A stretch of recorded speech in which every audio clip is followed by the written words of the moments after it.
Happy game week, everybody. We all got to enjoy a bye week, so we're going to dive into ball here on the Sooner or Later Sports Show, a Hog Media production. That is, of course, Coop.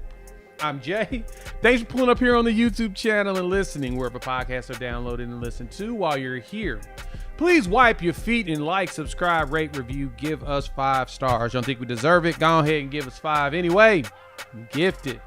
So on today's show, we got a lot of fun stuff that we're going to dive into. Like, for real, we got a lot of fun stuff to talk about, like the Kent State game. We're going to talk about a few commitments that also have come down the line for 27. We're going to talk about the latest injury updates. We got to get Coop's opinion on what BV and Arbuckle said. And then, of course, we're going to talk about what's going on in the SEC in college football this week. It's been a fun and entertaining last few days. Coop, happy Wednesday, my man. How's it going? I'm glad I was not in an airport, kind of like yourself. So I'll say it's good here. No. Yeah, you're right, because first and foremost, shout out to the TSA folks that all decided to come to work today with everything else going on. I was a little nervous that your boy wasn't going to be able to come home. Figured I was going to have to go ahead and just give me another hotel room, stay another night, and fly out tomorrow morning, which would have been terrible. Have plans on Thursday. And you guys deserve to get the full version of my voice, because I try to be a little quiet when I'm in those hotel rooms. Just I feel like it's a little disrespectful to be screaming like I normally would on the mic. But, now I'm home and I can feel free and alive.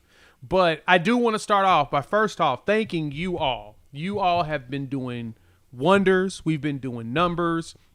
Y'all blessed us with y'all's time, your patience, with your criticisms, your feedbacks. You've given it all to us, and we appreciate that, because without you, we ain't right here. And so there'll be evolutions to the game. Will be evolutions to what we're doing.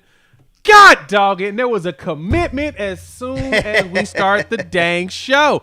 I was not prepared for that. So it sounds like we're going to have to go ahead and talk about a breaking news. This just in. Right? I'm gonna have to go find it, because I haven't, like, how does this happen when I'm not ready for it? Let me look this up, because I ain't synced anything yet. Like what is this? Like we for real got. Oh gosh, I'm going to look. I'm gonna look now. I know I'm trying to start. Yep, there he is. Colin Kennedy has posted it. Braden Allen, a wide receiver from Louisiana, Lafayette Christian Academy, 3-star wideout that was committed to Tulane, picked the Sooners over Colorado. We got that commitment. It just popped up out of nowhere. Like, I was really going to go talk about other stuff, so it looks like I'm going to have to start searching for I'm going to get his film up. We will come back to this, but Coop, I'm going to get you give your initial thoughts on this commitment first, and then we'll break it down in about a segment or two. Yeah. I mean, this is one that they've been going after for a little bit. Been committed to Tulane for a little while now, and Tulane's actually had some dudes run through there. Currently you've got I'm check my math on this, but Brazel, the kid that's over at Tennessee, and I think leading the SEC in receiving. I believe he was a Tulane guy. I think we got him a few years back, and we had to play up against him. But 6'1", 175, great route runner. Chris Brazel. Yeah, let me see. Let me verify that for you. Yep, he was verified at Tulane for 2 years. Yes, sir. Bang! I just remember us going up against him, and was it the quarterback they had at that point? I mean, he was balling. He was right before the Mensa kid. But anyway, Brazel was he's a great wide receiver. And so a lot of places been after Braden Allen for a minute, and got to think that dude coming out of the Louisiana, that's going to be a good get for the team. And so you add some more size, another guy that's got some wiggle to him. He can play a little bit larger than your smaller wide receiver. So I'm really excited. This one, they've been working on this one for about 4 or 5 weeks now. They have been working on him for a while, and of course, shout out to our boy Topher, who of course pops in here and lets us know that he went ahead and committed. So we'll look at the film in a minute. I have to go gather the film now because, like I said, I was not prepared for this to happen. I just got off a plane and wanted to thank you all for being patient with us because we pushed everything back 30 minutes. But so yeah, we appreciate y'all being here with us. So I want to start off with this though. This is what intrigued. Yeah, I got his highlights, T. I'm going to go grab them in just a minute. While me and Coop are talking about a few of the other things, I'll pull it up. I'll have it ready, and we'll walk through that because we've also going to talk some recruiting as well. We'll talk about the other pickups from the 2027 class.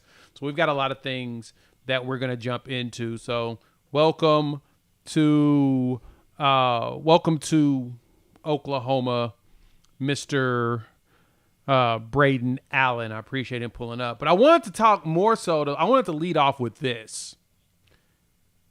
I got to say, Sooner Nation, I love y'all. I love everything about you guys. Y'all are hands down, bar none, the best fan base in America because the stuff that y'all be doing and y'all have done over the last, week and a half with the Dr. Shin stuff, with the John Mateer stuff. I don't think I've ever seen any fan base that would ever do the things that y'all did. I appreciate this.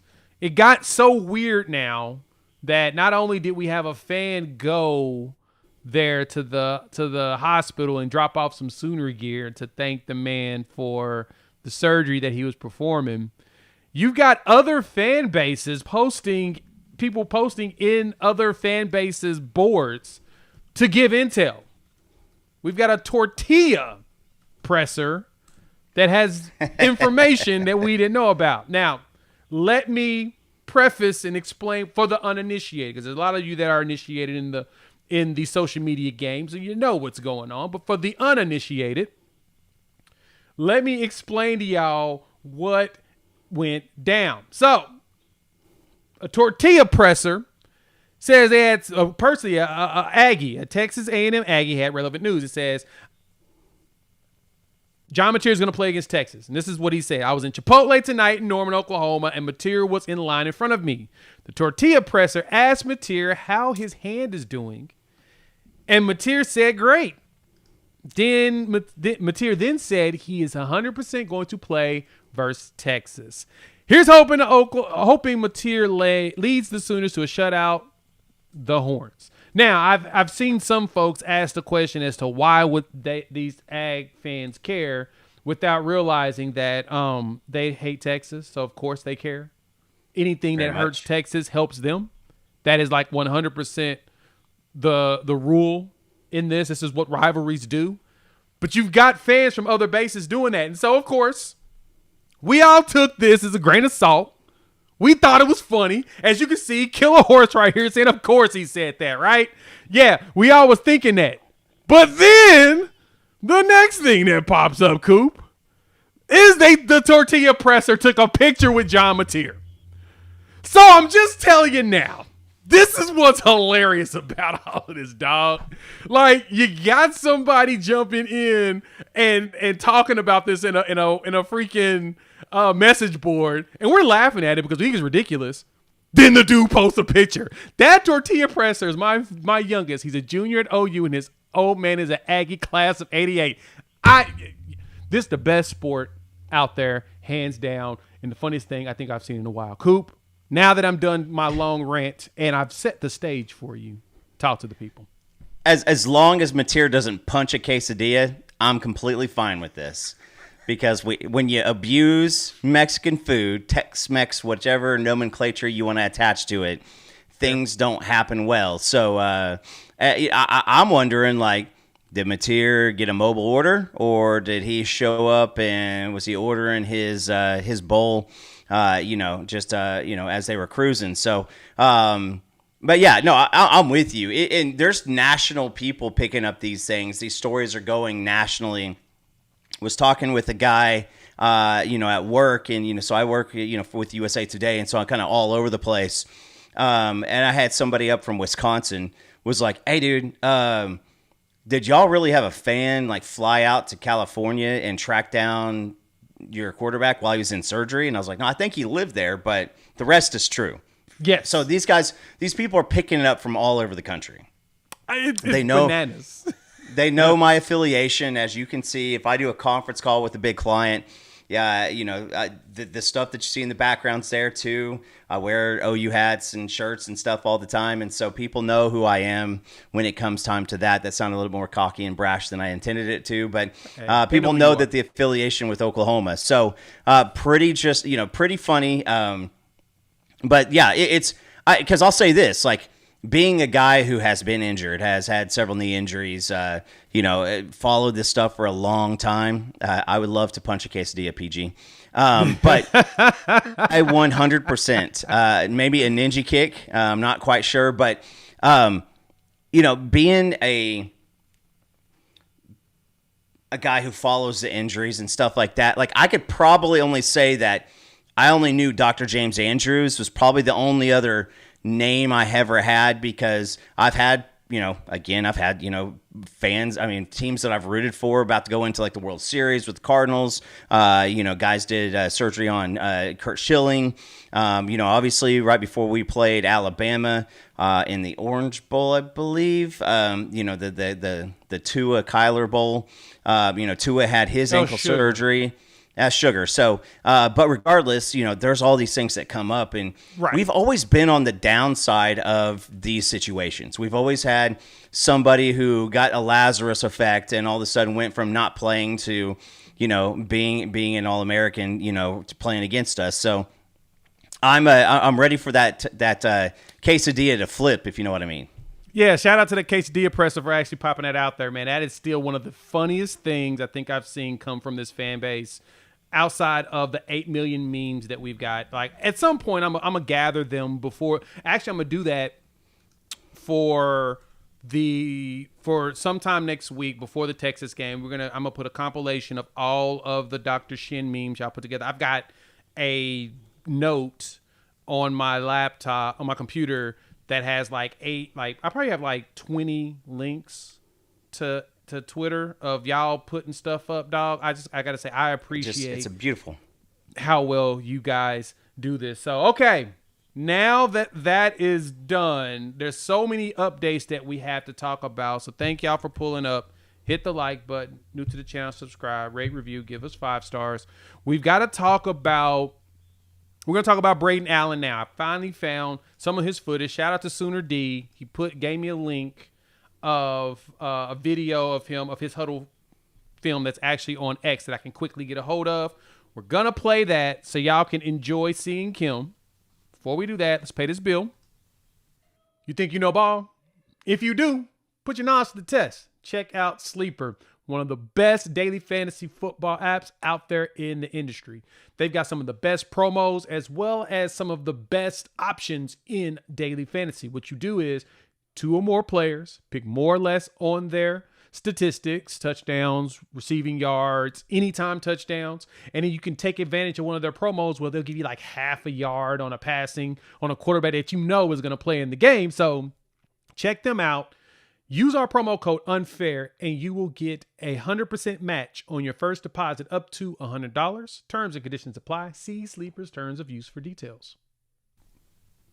Once again, thank y'all for pulling up. Let's talk Braden Allen. Now, so for the uninitiated about him, and that was the other thing I needed to grab, Braden Allen. We're going to pull up his on 3 so we know exactly where he's rated by everybody. He's a 3-star. Consensus composite. A lot lower rated than I would have expected. He's extremely athletic. I think he's more raw, and that's probably why.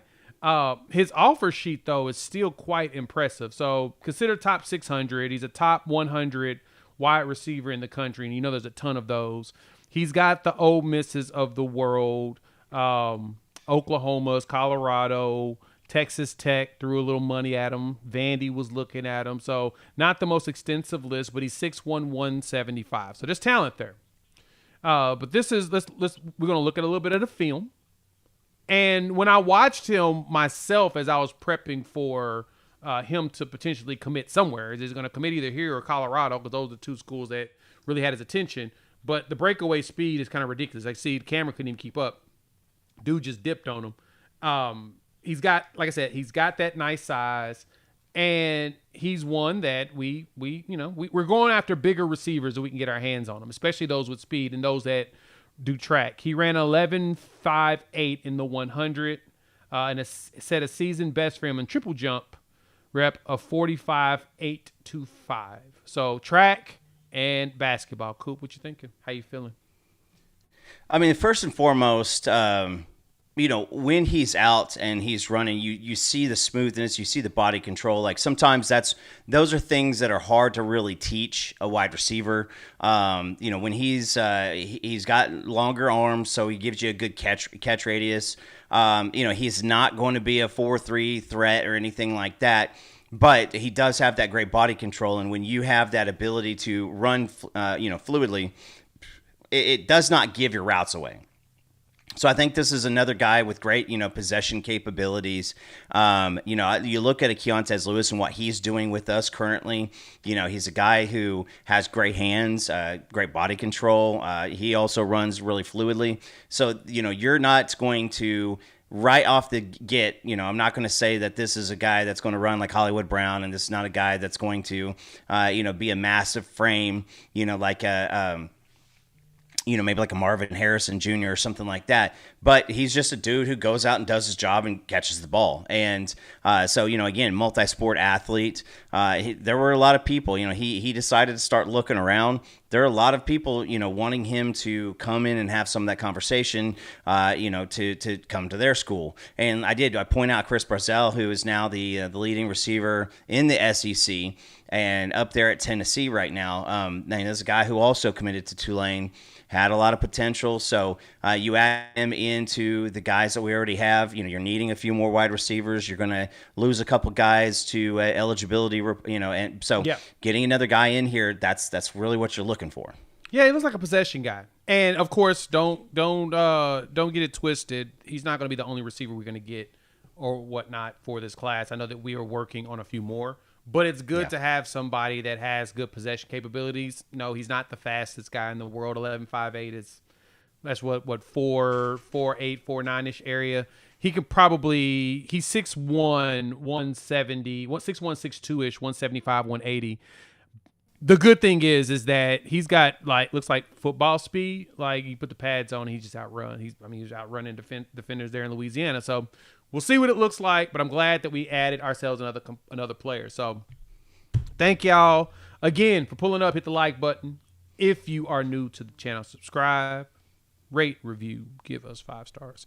Cool. We got a lot of updates that came from BV's presser, and I think that this was probably more pressing information. We'll talk more recruits at the end of everything, but of course injury updates. We talked about this last week in excitement, and it's something to continue the excitement of because we've got our confirmation, Coop. We have got the confirmation that we have been looking for, that Giovanni Gibson as well as Eli Bowen are practiced during the bye week. They're practicing this week, and they will make their first appearance in their Sooner jerseys. First time ever for Giovanni, and first time this season for Eli Bowen against Kent State. Talk to me. When I think about this, when I look at this situation, all I see is positives, especially for Michael Hawkins, since he's going to be the quarterback, and we know that he's going to probably show out against Kent State. It's Kent State, guys. He's going to show out. But you got arguably your number one wide receiver, and I'm saying arguably because he was the one that you heard the most about in fall camp as a dude was flashy. That wasn't anything against Satania, anything against Keontez Lewis, or anything against Deion Burks, or even Zion Kearney, or any of the other guys. It was more of he gets on the field, you're like, oh, okay, that he's a dude. And after the injury. Now he's out there. And then, of course, Eli, we know his capabilities. We saw him shadowing Ryan Williams. So you're probably going to get a little bit more veteran presence at corner to go with Cortland to help Cortland continue to develop. And, Gentry being healthy, Kendall Dobie as well. So what are you thinking about those two coming back, and how do you think that impacts the team against Kent State in preparation also for the Texas game? Yeah, coming out of the Auburn game, that was one of the first news pieces that dropped was both those guys are going to be out there getting ready and going. For the Auburn game, saw both of them out there running around. Giovanni was going through the pregame workouts. So you get the bye week, you get this week, a game, and then the week of Texas. And that's kind of a mini fall camp, which is necessary. Is a necessity that's necessary. Necessarily necessary. For both these guys, because you want them to actually get out there and get some movement, because you're going to throw them out there against Texas. That's, those a little bit more impactful bullets flying around. So start off with Eli. Eli can, it's not like we are dependent on Eli, and we're not dependent on Giovanni either, but they add another element of depth. So what do I expect? Get him out there, let him get some hits, test out that ankle. He was a high ankle sprain with Eli. A lot of us were, wondering when is this happening? And so with 3 weeks of kind of ramp up for Texas, great for him because he has not played football since the end of the season last year. With Giovanni, he gets hurt, in spring. So this gets him, he's been running for a few weeks now. Now he gets to put 100%, out there. So again, same type of thing. Let him get hit. Let him get hit where where it's not, obviously in practice, it's going to be a little bit more intense than against Kent State. But still in a real life game scenario, I expect that when he catches the first ball, that the crowd's going to go crazy. And so it's going to, like I said, you get a mini fall camp between the bye week, Kent State, and then the week of Texas. Yeah, that's the good thing. And like you said, it's a mini fall camp. You get to see how he's feeling. You get to see if he's back to, I guess, his form that he was. Now, the good thing is that you've seen this man literally, like, he's been doing all kinds of workouts and stuff the last couple of weeks. Like, you saw him at the games dressed out the last two games. He was dressed out for Auburn. He was dressed out for Temple. I'm not sure if he was dressed out for Michigan. He may have been. But he was considered, like, Mateer's favorite target based upon the way everybody was talking. Like, in this play here, you just see him gone. Even as a defender hangs on him, and he's in there. Shout out to Tattoo Baker. He posted this the other day, and quite a few folks jumped on it. This was not really a Javon Gibson clip. It was that look at him, and of course, a lot of people took the bait. So if you happen to get to have gotten that was from spring earlier in the year. So, but yes, this gives him out there. To be honest with you, you've got. Hopefully, Michael Hawkins is going to have a surrounding cast on offense better than maybe Mateer has had out there all season long. Yeah, and every time you see John, the offensive lineman, get a little bit of extra time to get healthy, get all those nicks up and fixed up. This is with Mike. He's going to have the best offensive surroundings of any quarterback, this season at OU, which obviously is just John Mateer. So right. you get the full potential of this offense for the first time. And a lot of people were nervous. A lot of people were really scared right when that injury happened because it sounded like it might be an entire season's worth of injury. And yes, 100% there, Danny. But everybody's going to get excited to see Giovanni out there running around. 100%. And so that leads us right there to the quote-unquote proverbial elephant in the room. Jaden AuT was also mentioned by Brent Venables talked about him last week, and Ben Arbuckle talked about him in the presser. And now I put out a video kind of talking about him a little bit, and my theory has been, and I've had some people get in the comments, and I'm going to go ahead and call out some of these comments. I ain't seen none of y'all in here yet, which I understand everybody's push on, hey, we need to get something out of AuT. We brought him in. Obviously, we paid for him because he's one of the best backs in the portal at the time. So, it's obviously, you have to pay for him. But the question has been, is he going to get out there and play? So, here's what I have to say on, and I'm going to repeat what I said before, and like I said, I'm going to call out some of these kind of ridiculous comments I was hearing from people. I don't think AuT's lazy whatsoever. When he came in, the rumor was he put on like 20 pounds, and he was a little bit faster than he was coming in. That was one of those they had to show him that it was okay because, as he was gaining weight, he's a little nervous about that. And they showed him, no, let me show you. Get out here. He ran. He followed the program, and he's like, oh, snap. Actually, I am faster, and I'm moving at a lot better than I thought I would. So they basically got him bulked up to be able to handle the SEC. Now, Coop, this has been my theory behind this, and I'm going to continue to maintain it as based upon what I've heard is his biggest thing has been that he had that injury coming in from Cal. For those that are initiated, you've heard this, but the uninitiated have not. But the bigger thing with him was that injury at Cal happened. He was concerned. This is Giovanni Gibson catch. Golly. Giant dude. And then the best part is the backflip that he gives you. Oh! It's a big dude. Ginormous human being that can do that. But anyway, he had that injury at Cal. And he talked about it when he first got here about how he thought he may have came back a little too early. Yeah. And because he came back too early, he hampered his season last year. So he's felt like, I probably should have sat out a little bit, should have rested it, gone through rehab for a couple of weeks. And heck, his quarterback was Mendoza. So to be honest, I'm kind of surprised that they even let him play because Fernando Mendoza was balling. He's okay. Yeah. And so from there, he gets hurt in fall camp, shoulder dinged up. Granted, you get why his shoulder was dinged up. I'm not sure if y'all noticed when we played Michigan, they lost like 4 or 5 players in that game to our defense. Our defense is pretty ferocious. And again, if you want to play the brand of physical football that y'all want, there will be collateral damage. We will hurt our own teammates on occasion. Is what it is. That shoulder injury had that dude a little spooked. I'm going to just keep it a buck. I think that's what it was. I think the shoulder injury had him spooked, and he wasn't running at the ability like it was. So, no, I don't think Jaden AuT's lazy whatsoever. I think that he still works hard. I mean, even the players have said he's been working. It's more so the mental thing. And I think in the mental game, his problem was he was thinking about that shoulder. Now, granted, there's been pictures floating around of him telling people that he's 100% now and he's ready to go off this week. Kent State's the game to do it. Real talk. This is the game.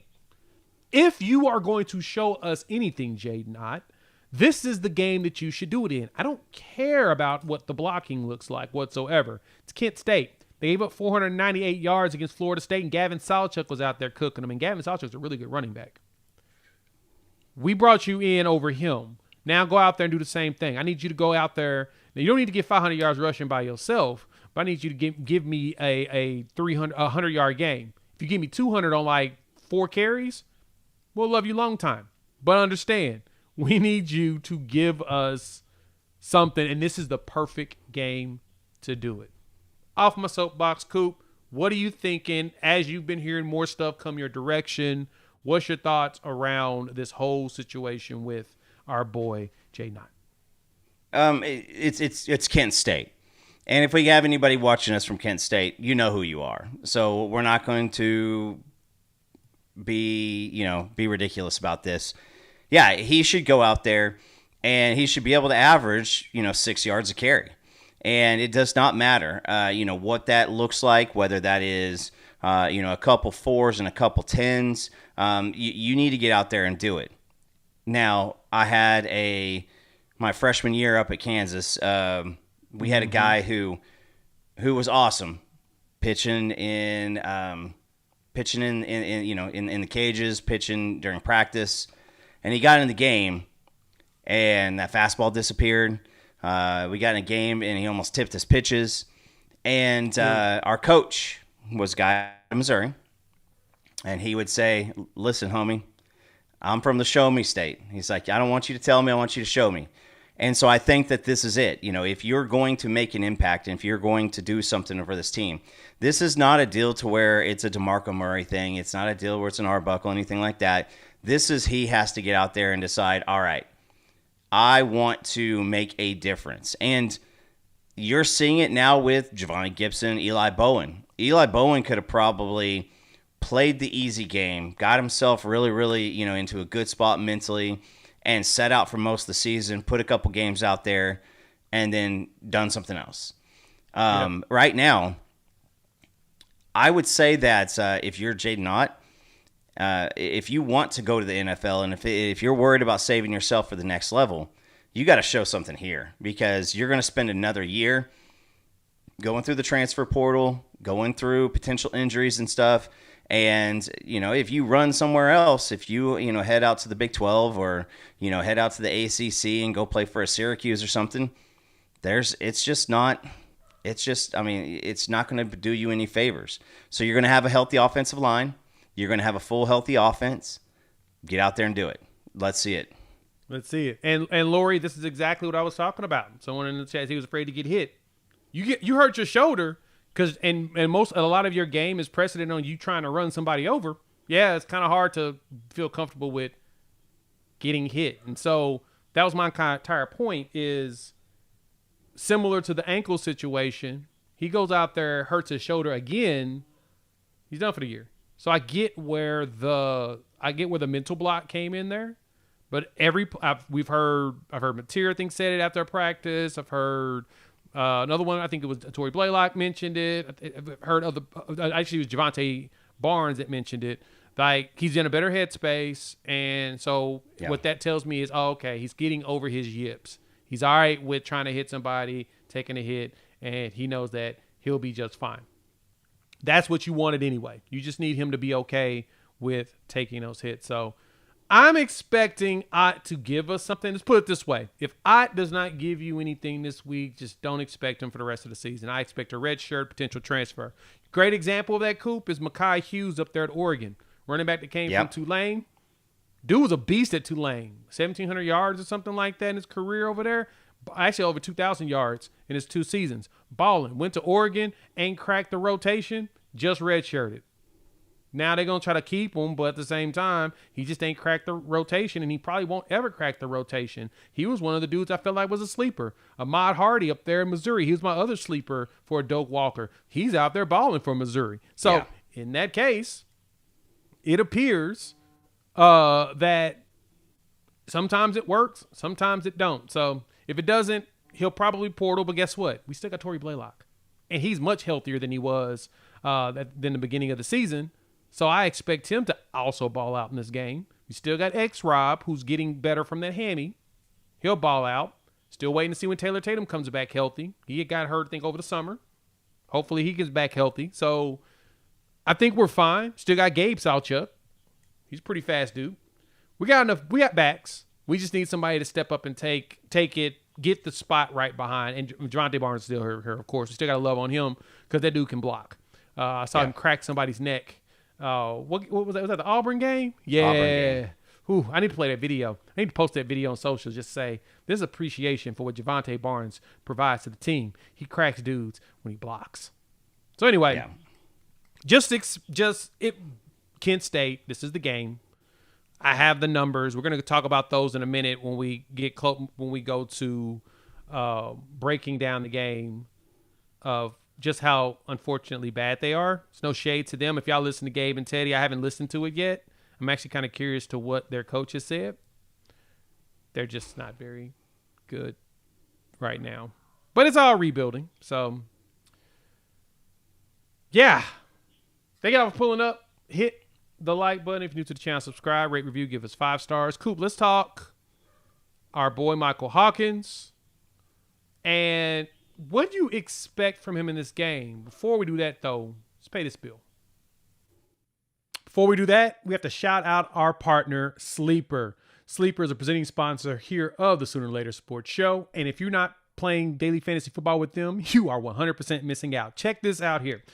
It's very easy to do. Pick 2 players, pick more or less. And like, I'm going to go in here. Jared Goff on Monday night is at half a passing yard. It's one of the promos. So they're giving you freebies to get you going in the game. But we're going to look at the NFL and we're going to look at the Sunday night slate. You got Patrick Mahomes, more or less, on 29.5 rushing yards. We're going to take more. Plus, there's a boost on it. Then we're going to look at Derrick Henry. So that's Monday night. We're going to look at some more Sunday night games.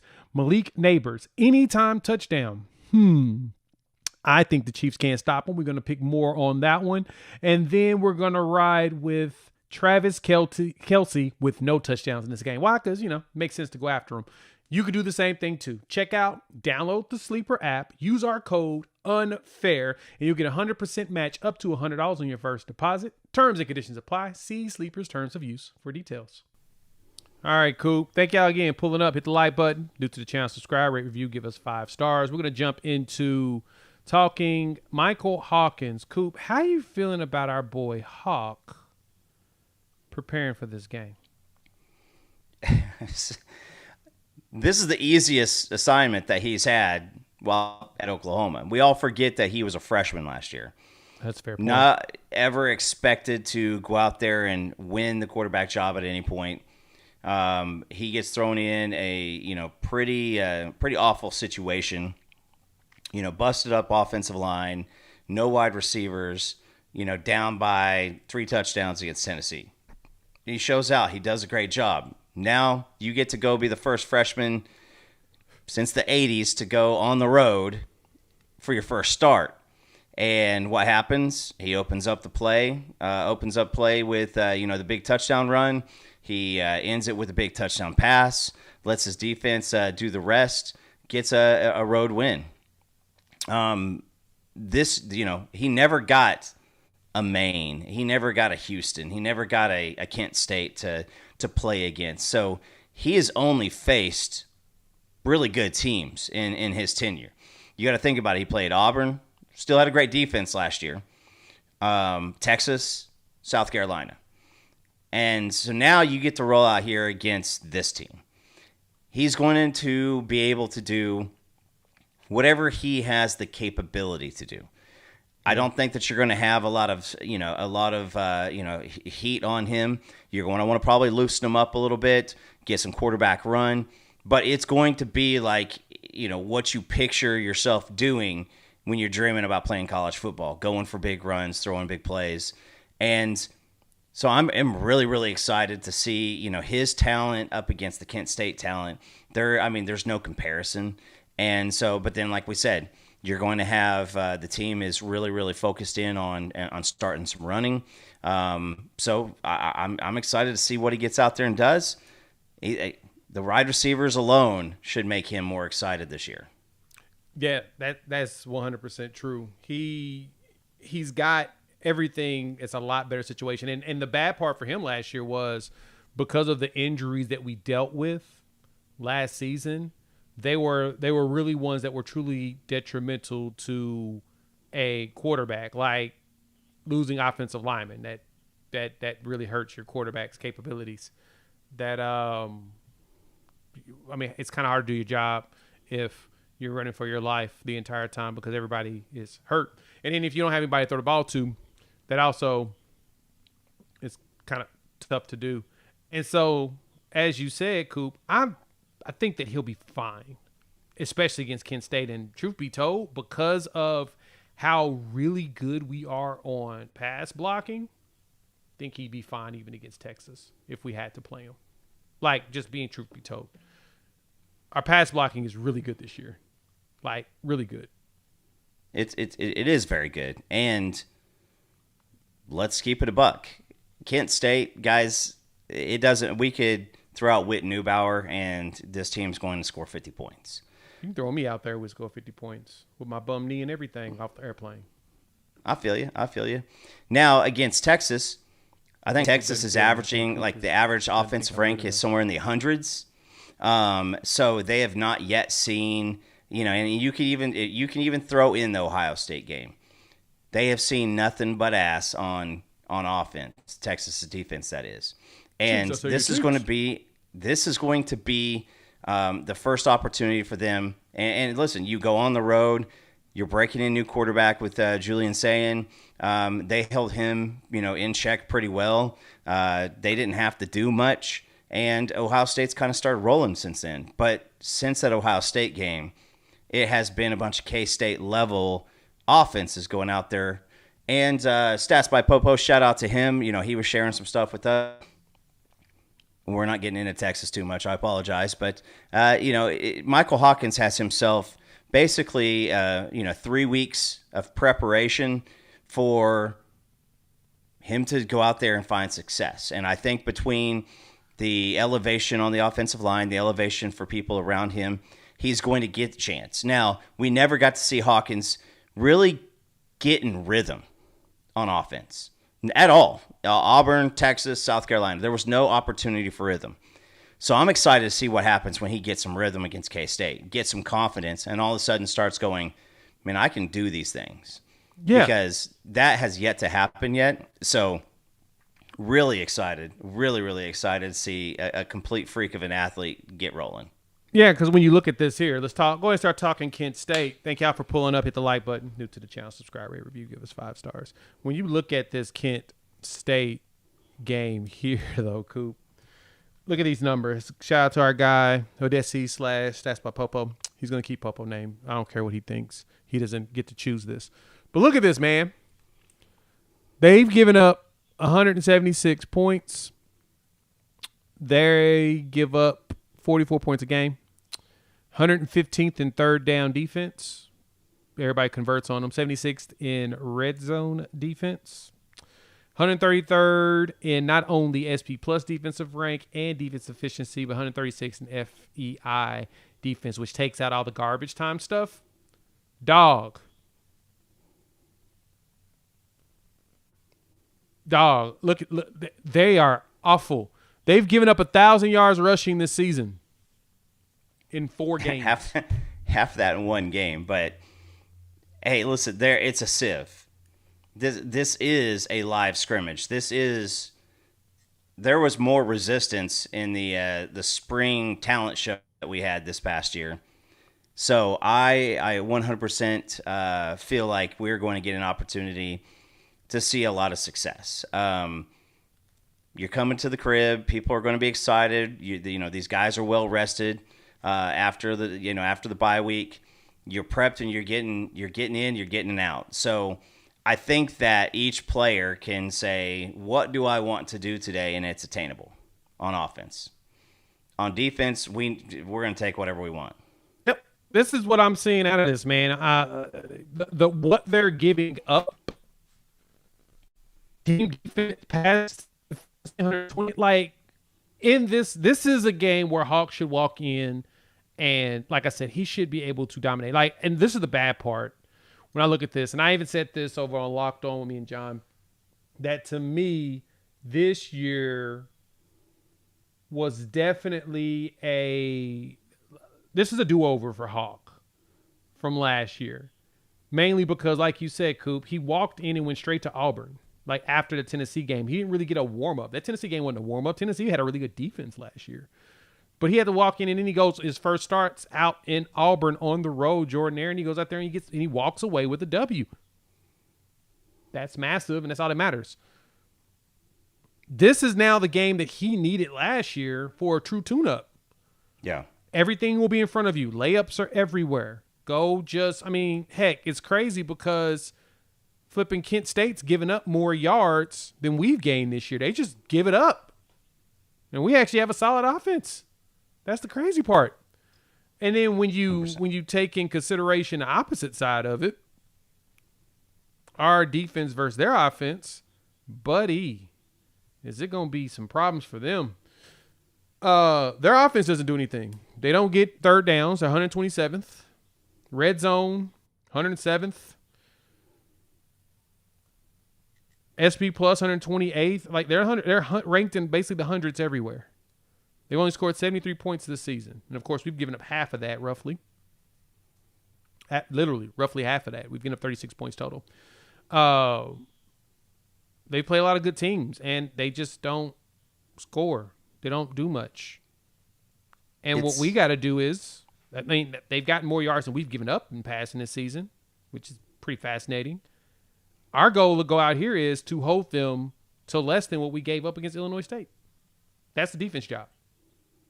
Yeah. I think we can do it, though.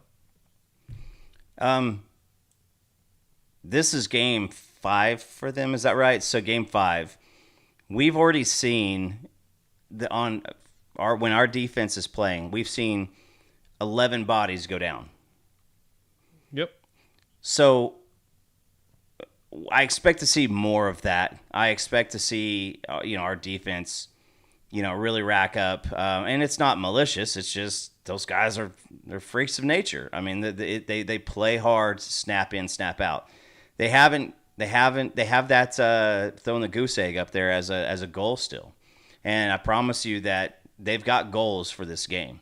Maybe it's a 10, maybe hitting that 10 sacks for a legitimate 10 sacks this time. Maybe that's it. Also, 9. Still no turnovers. Still no turnovers. So you got to think that this is a team where hopefully, stay and play within yourself, but let's catch the interceptions. Let's see if, how many times do you think Boganowski's going to try to put his helmet on a football this weekend? So, guys, it's Kent State. I don't think that there is much to talk about. There's no glazing that you can do. This team is not good. So when that's the case, you got to go out there and just challenge yourself to excellence. And we've seen them go on the road at Temple and do it. You've seen them do it against Illinois State. So the only points that we gave up against those two teams were result of the offense turning the ball over in our own red zone.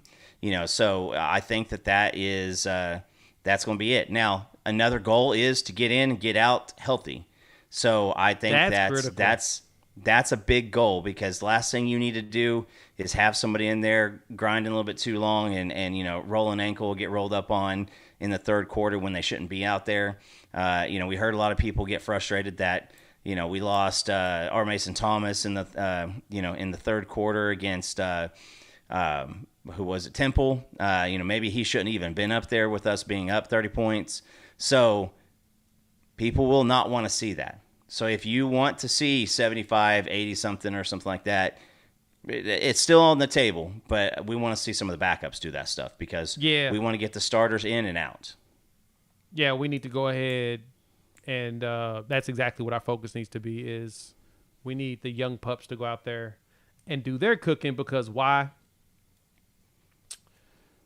It's time to see everybody else ball out too. We need to see what the rest of the players are capable of doing, what they are, what they're here for, and pretty excited about that. But this game, man, I would love to break it down, for real. It's nothing to break down, folks. Just keeping it a buck. Sean Lewis ain't running that team right now. They're not out there giving problems to Georgia on the road. This is not a air raid. No, they just don't have it. They don't have the horses with this new staff right now. They just don't have it. Will they one day? That's always a possibility. But today is not the day. And that's okay.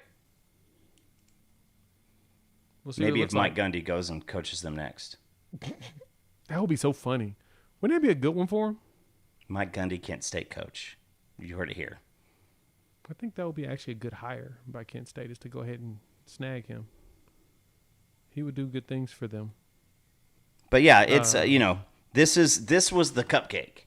Some folks have had 3 of those so far and struggled on offense. We won't point out any fingers, but this is the cupcake that you get. Illinois State.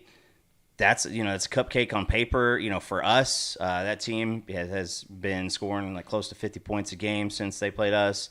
They're now going to go play. I think it's South Dakota State. I think that they're for that. I guess whatever the division of football. That's going to be one of the bigger games of the season. And so, but this one, you just go out there, you challenge yourself to specific goals, and you go attain those goals. That is it. All right. Thank y'all, of course, for pulling up. please hit that like button. If you're new to the channel, subscribe, rate, review, give us 5 stars. Coop, it is time to talk a little bit more recruiting. Last week or so, we've been seeing an influx. You got 2 in-state guys on the 2027 class. You also get a corner in Michael McCreary. What was that, yesterday? 2 days ago? Craziness. Yesterday? 2 days ago. It was 2 days ago. Craziness. I think it was Monday. And now, the 2027 right now, we have the basically number 1 class right now. So looking at this, number 1 class in 2027. I mean, it's early, so I don't really, do I count it that way? Not really, but it's there. Caden Penny, Cooper Hackett, 2 big-time offensive linemen. Penny is actually listed as an interior guy now, but he's number 14 in the country. Yeah. Number 1 in the state, number 2 in his position, and then Cooper Hackett is 29th in the country, number 2 in the state, number 4 in his position at tackle. He's an actual tackle. Penny, I think, is going to play interior. Then, of course, Damari DeZern, which we saw after the Michigan game he committed. He was just like, yeah, I want in on this. And then you got Michael McCreary, who just committed. And then you did the interview with Luke Wilson, which came out of nowhere, him committing. But adding another big corner in McCreary, who is 6 foot, 170, and solid player, man. What are you thinking about this 27 and how how we are quickly moving on this? Well, 27, I mean, let's start with Caden Penny. Right now, Jay, if you guys have not seen, number 1 high school in the rankings in the country is Bixby, Oklahoma. Bixby. And that's number 1 in the country. That's not number 1 in the Southwest or whatever. So this guy is, I've heard a lot of people say that, yes, Cooper Hackett was slightly rated in front of him in a couple different systems because of more projection. But these 2 guys not only are both best players in Oklahoma, they became good friends here recently too. And so some fun stories were kind of out there that neither of them had told the other one that this was about to go down. And so they committed within 2 hours of each other. Yes. And then on the 247 ratings here today, I do believe that Penny actually shot up in front of Cooper Hackett. He did. So he is a dude who is going to probably be an inside guy. Think more Ryan Foje. You've got you've got options. Like, you've got some capabilities for him on the outside, but more projection on the inside. Really, really strong dude. He starts that offense and he erases folks. Cooper Hackett was a guy who got so tied up into a lot of the issues with what's going down in Lubbock, with them throwing bags around. And we will just keep it what is public information. But he always wanted to be here. After that commitment, he was here 2 more times on campus.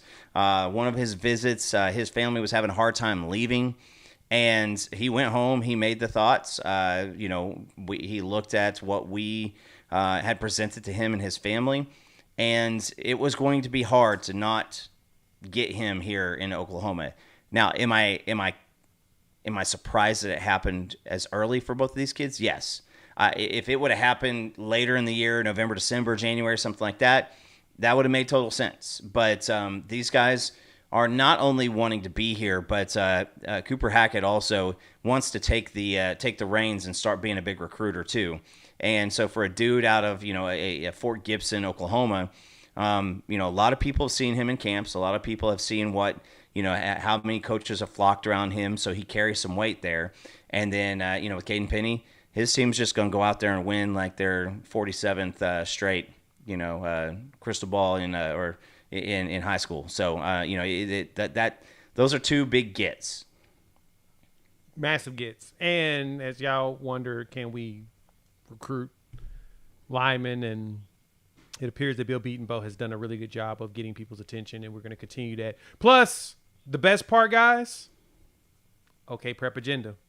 He's Caden Penny's our first Bigsby commit this century. I might go back on that. I feel like there was another lineman But I mean, yeah. Listen, that's a mile and a half this way for me. So I fully expect that to be true. I know a lot of their guys, they're coached really, really well. They out scheme you and they out coach you.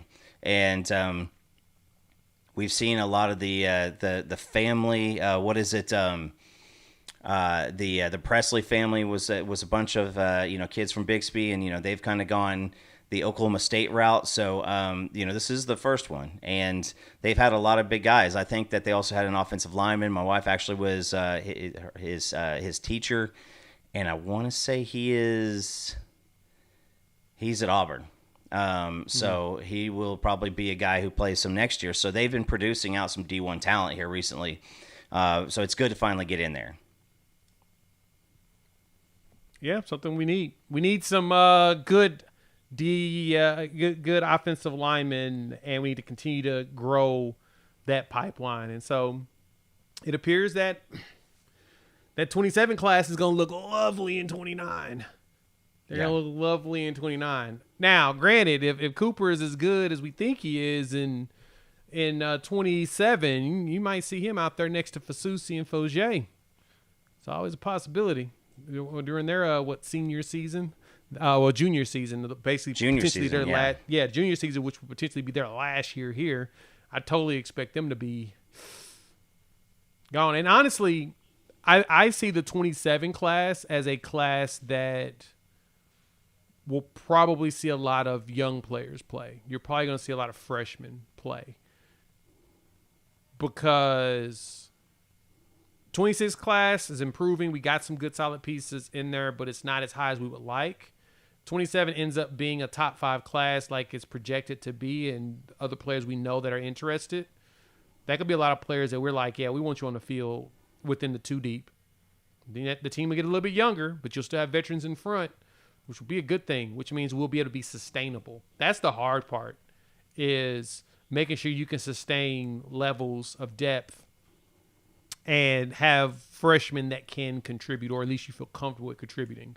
To me, you may actually get that there. So I'm here for it, man. Good job on the recruiting from the staff. They're putting some stuff together. Let us know what y'all think. Hop in the comments, of course. We want to hear all of y'all's thoughts. We have very many questions in here. I've seen some stuff around AuT. We've already talked about AuT. We've talked about Hawkins.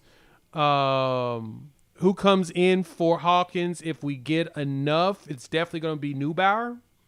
Definitely put Witt out there. I think Witt will be fun to see. I'm ready to see. Him. Dude is he's big and he's got a cannon. And so would love to see that because, I mean, worst case scenario for him, can he be in the competition next year if Mateer moves on? He wants to be able to put some stuff on film one way or the other, whether that's sticking around, whether that's, locking up the number 2 spot.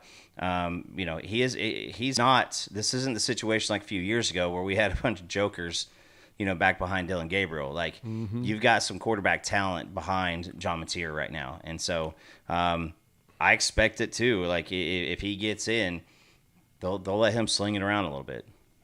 And he was fun to watch at Mercer. I went back and I did a video on it, and I went back and watched him play the Alabama game. I was like, okay, he's not bad. Yeah. Not bad at all. I was pleasantly surprised at how good he was. So, hey, we'll see what Kuzieski can turn him into, because that seems to be the talk of town. Has been Coach Kuz has been the dude that's been really helping shape Michael Hawkins. I saw his dad even tweeted about it, and I know his dad's very vocal. He even tweeted about it a little bit, and so I like seeing that, Hawkins Sr. is in on it. He likes the mentorship and the teaching they gave him and all of that. So shout out to that. But let's talk about some weekend games, Coop. Let's wrap it up with that. I think that'll be a fun conversation. I think y'all pulling up, hit the like button again. New to the channel, subscribe, rate, review us, give us 5 stars. These are the games we got on the slate in the SEC, Coop. Of course, us versus Kent State at 3 o'clock on SEC Network. I'll be back. Thank goodness I'll be back home in time. Son has soccer games over the weekend. Were you going to that game, Coop? Yeah, so I'm actually taking my daughter and my father-in-law, my daughter's first OU game, and so no soccer this weekend. She actually had somebody else call and try to pick her up to come play on their team, and she said, "No, Dad, I want to go to the game." So her favorite player is still Darius Afalava, who's still recovering from the knee. So I'm gonna try to get her get out there and say hey to him, but we will be there. And it's not going to be 100 degrees. I know, right? That's the good part is that it's not going to be like, we're not going to like burn. They're not going to burn or cook out there. That's always the plus. Like I said, I will be at a soccer match. I'll be driving home after the soccer match. And then I'll be on the couch watching the game and being able to go live right afterwards to talk about it. I just need to see that all 22 view and really start looking or whatnot. But Georgia, Kentucky is interesting to me because, yes, it's in Athens. Yes, Kentucky does not even have a real – I don't know if Cutter Boley is really a quarterback because Calzada just did exactly what we expect him to do to, like, be really bad. But Kentucky be a pain in Georgia's butt. And then after Georgia lost to Bama, this should be the game where they bounce back and they attack. This has got to be the bounce back game for them, right? Or am I crazy on this? No, you're right, because this isn't a – I mean, Georgia kind of getting knocked off the rocker. That defense did not look good.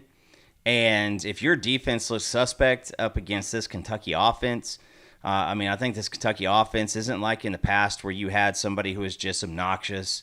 They are worst. I think that Kentucky's quarterback is 2 spots behind Arch Manning as like the the weakest one in the league, and so you gotta think that this is a big opportunity for Georgia to come out, handle some business. And it's interesting, Jay, because I also think that, and I'm just checking here. Bear with me as we do some very top-notch podcasting here. Georgia's got to go to Auburn next week, and so you've got two real pesky games that you should win these things both comfortably, and you want to go out there and show everybody that hey, we still got some clout to our name. And it's hard to do that against Kentucky because Kentucky, they just want to put you in a phone booth and just want to fight with you and just want to test your mettle and test your resolve, especially from their defensive side of the ball. So, Georgia should cover that line. You got to clean up some stuff. That defense needs to go out there and expect to show that they still have some talent out there because Alabama kind of beat them up. They really did. But it was a good game. That's the only thing that's good about it. And I feel bad for the freshman there at Georgia. Can't think of his name for the life of me right now. I'm not going to even really think about it. But I feel bad for him because he dropped that wide open touchdown. Like, dang, man.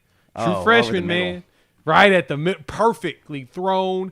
Right in the and he dropped it. True freshman, man. It happens to him. One of the worst drops I think I've ever seen because, they go take the lead right there, and I think they ended up punting the ball. So, you want to give that guy, most of the time in those situations, you want to try to go get that guy the ball again, another opportunity to go. So, yeah, but this should be a nice stomping.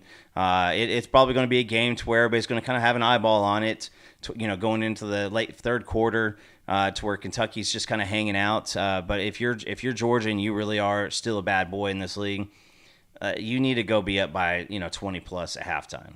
Yeah, and honestly, I'm just gonna be. I don't think that happens. I have nothing against Georgia, nothing against them, or anything. I do not see a situation where they win this game by 21 points. I just don't see it. I see them winning the game. I don't know if they cover the spread. I think they hit right at the spread. 17, 18, 20. Kentucky's always a pain in their butt. Just like they are to Ole Miss. Georgia. Yeah, it's just what it is. So, same thing against Ole Miss. Yeah, it's a pain in their butt. Just the team is just annoys them. Okay. Like Kansas State. Kansas State to us back in the Big 12. It did not matter. We just always were going to have a fight with Kansas State on our hands. Yeah. Next one, of course, Texas and Florida. Texas fans are mad at me. Texas is a 6.5-point favorite. They're on the road right now based upon ESPN's bet. Texas fans are mad at me today, Coop, because so the question that was asked, and it was a legitimate question, it was, out of these games, which ones are more likely to have an upset? And so I ranked the 4.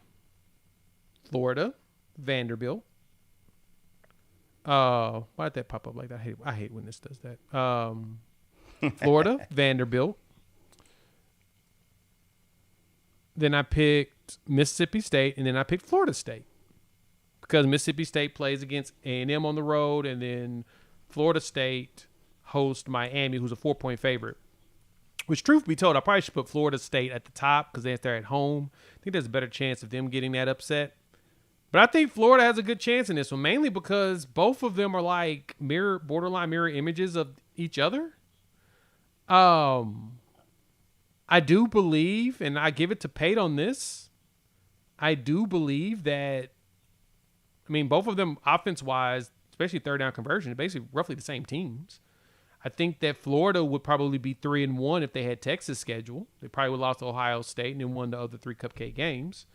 And Texas would probably be at least 2-2, if not 3-1. They may have actually beat South Florida, who surprisingly is a solid team.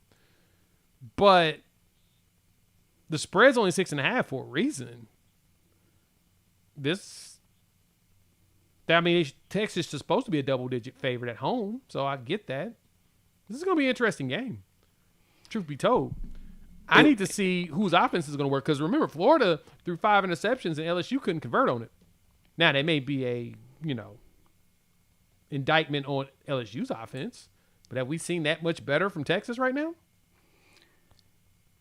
It's in Texas, it's more than one issue that they got to get solved. They got to get solved the offensive line. They got to get solved wide receivers catching the ball.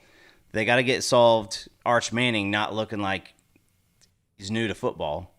They've got good running backs, so they're able to run it. Florida just doesn't give it up a lot.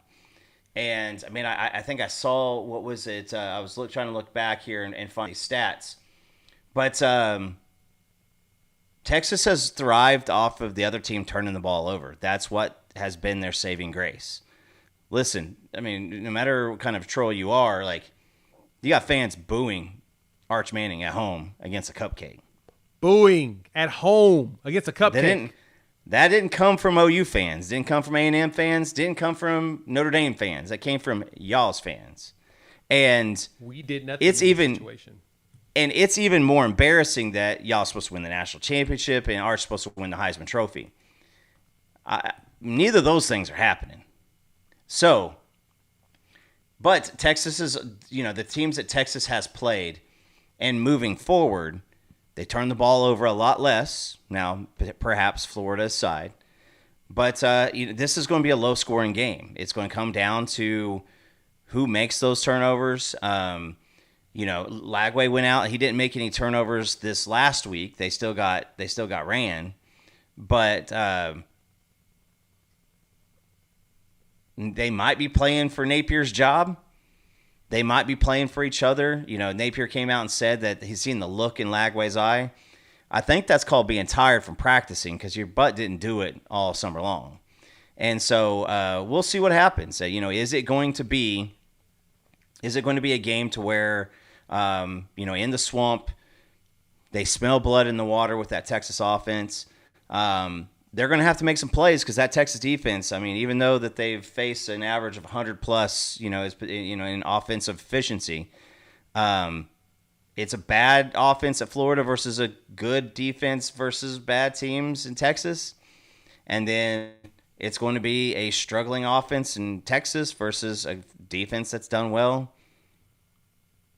I mean, Florida's done pretty well against LSU. They did pretty well against Miami. And until their offense put them in bad spots, time after time. So, This might be one that you got to be a fan of the team to watch, unless you're just eating some popcorn, watching, and having a blast. Yeah. Kind of gonna be an interesting one to say. Going to be good to watch the message boards during that game, though. Oh boy, I know the message. That's what I plan on doing. Like I will be on the road. I should be home by then, because I think our game will be done about about an hour drive. So I'll be on the couch watching this game on the TV with our game up as well. I actually may have this on the iPad in front of me so I can look closely at it. That's gonna be interesting. Okay. Vanderbilt and Bama. I'm going to be honest, dog. Look, that spread to me looks way too high. At best, this should be a 5 to 6 pointer. And I say that not because of the reason why the spread's here is because of the talent discrepancy. But Alabama coming off the high of beating Georgia for the second year in a row to play against Vanderbilt, to me, is just another recipe for disaster. You got Clark Lee going up against Kalen DeBoer, in which Kalen DeBoer has kryptonite. We've seen him have kryptonite against certain types of coaches and certain types of teams. And he also has the kryptonite for others. I mean, he's like 7 or 8-0 against Kirby Smart, Dan Lanning, and Sarkisian, which is bananas. Bananas in a way of, somebody had said this before that, I forgot who it was, but they are saying that DeBoer winning the game against Georgia was actually worse for him. It's actually a worse thing than it's kind of a bad thing instead of a good thing. And they say that because it proves that he can do it. So why are you losing to Florida State first week of the season? Why are you losing to Oklahoma when Oklahoma is literally down? Like it hurts him in every capacity that it's like, dog, you should not be losing these games. Like, there's no excuse. And so, like, it's becomes coaching malpractice at a certain point against certain teams. And so, Pavia's walking there with confidence.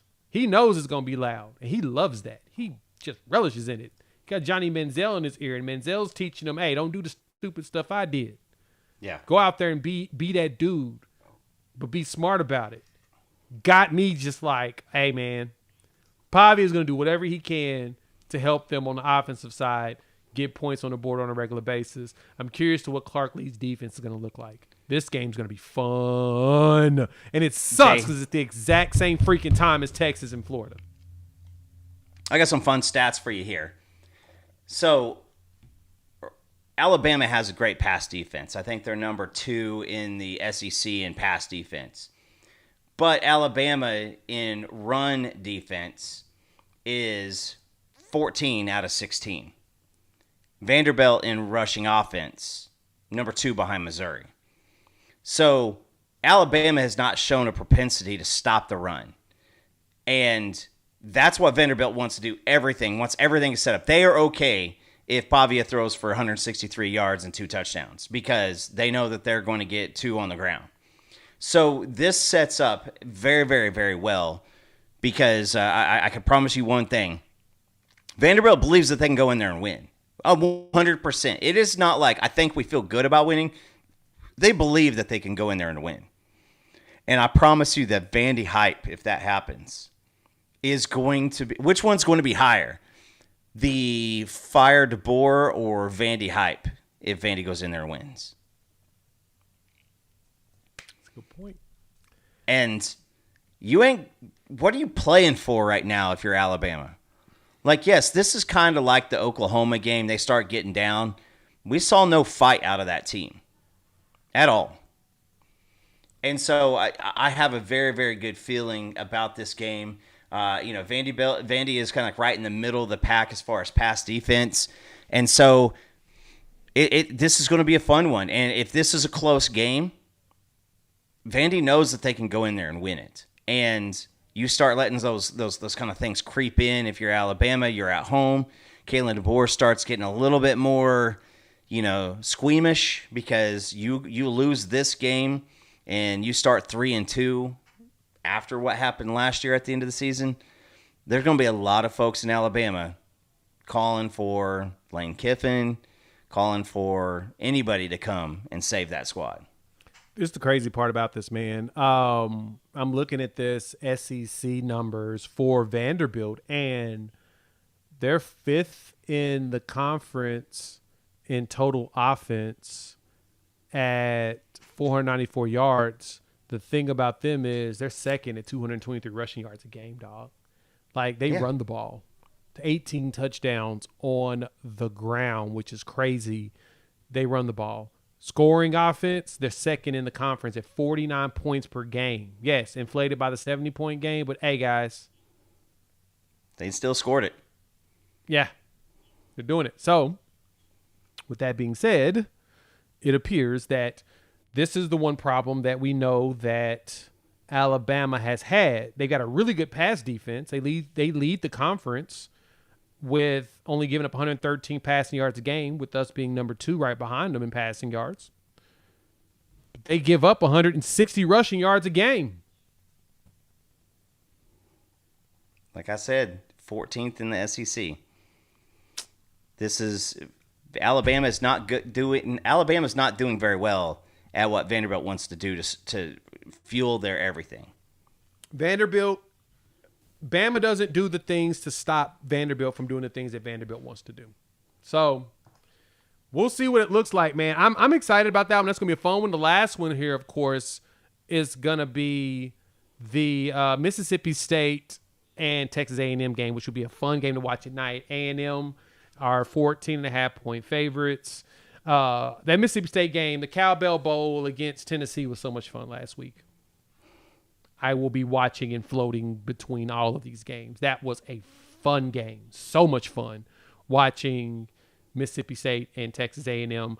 Y'all should be definitely watching that game at night, just because that game does not deserve to be on the SEC network. That should have been shifted, should have been flexed to where we could watch it on the national telly somewhere. That's going to be a fun game.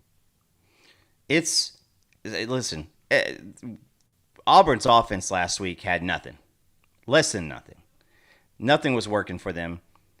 And so you look at this right here, and Mississippi State's not going to be that same situation. They're going to score on offense. They're going to go out there and they're going to do some stuff. And if you think that Mississippi State's not okay with playing with noise around them, then you've never been to one of them games. And so they don't care. They don't care how many male cheerleaders are out there, shooting fake pistols and whatnot. They're going to go out there and they're try to go.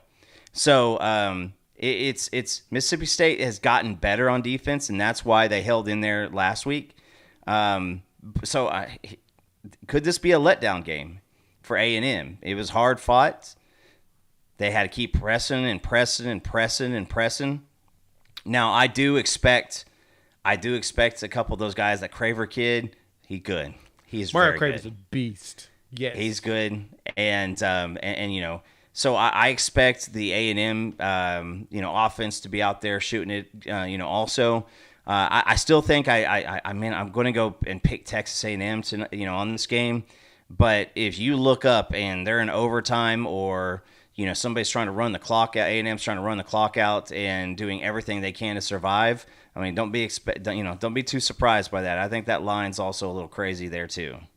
Yeah, I think that's a lot higher than I would have anticipated. But hey, it's going to be fun. So we got some fun games this weekend. We'll be talking about all of them. So thank y'all for pulling up. Hit the like button. If you're new to the channel, subscribe, rate, review, give us 5. We're going to go ahead and ride up out of here.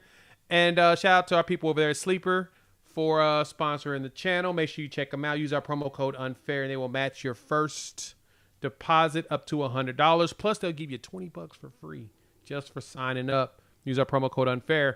And as our guy RDS likes to remind y'all, get in the water, etc. We will chop it up with each and every single one of y'all next couple days. Peace.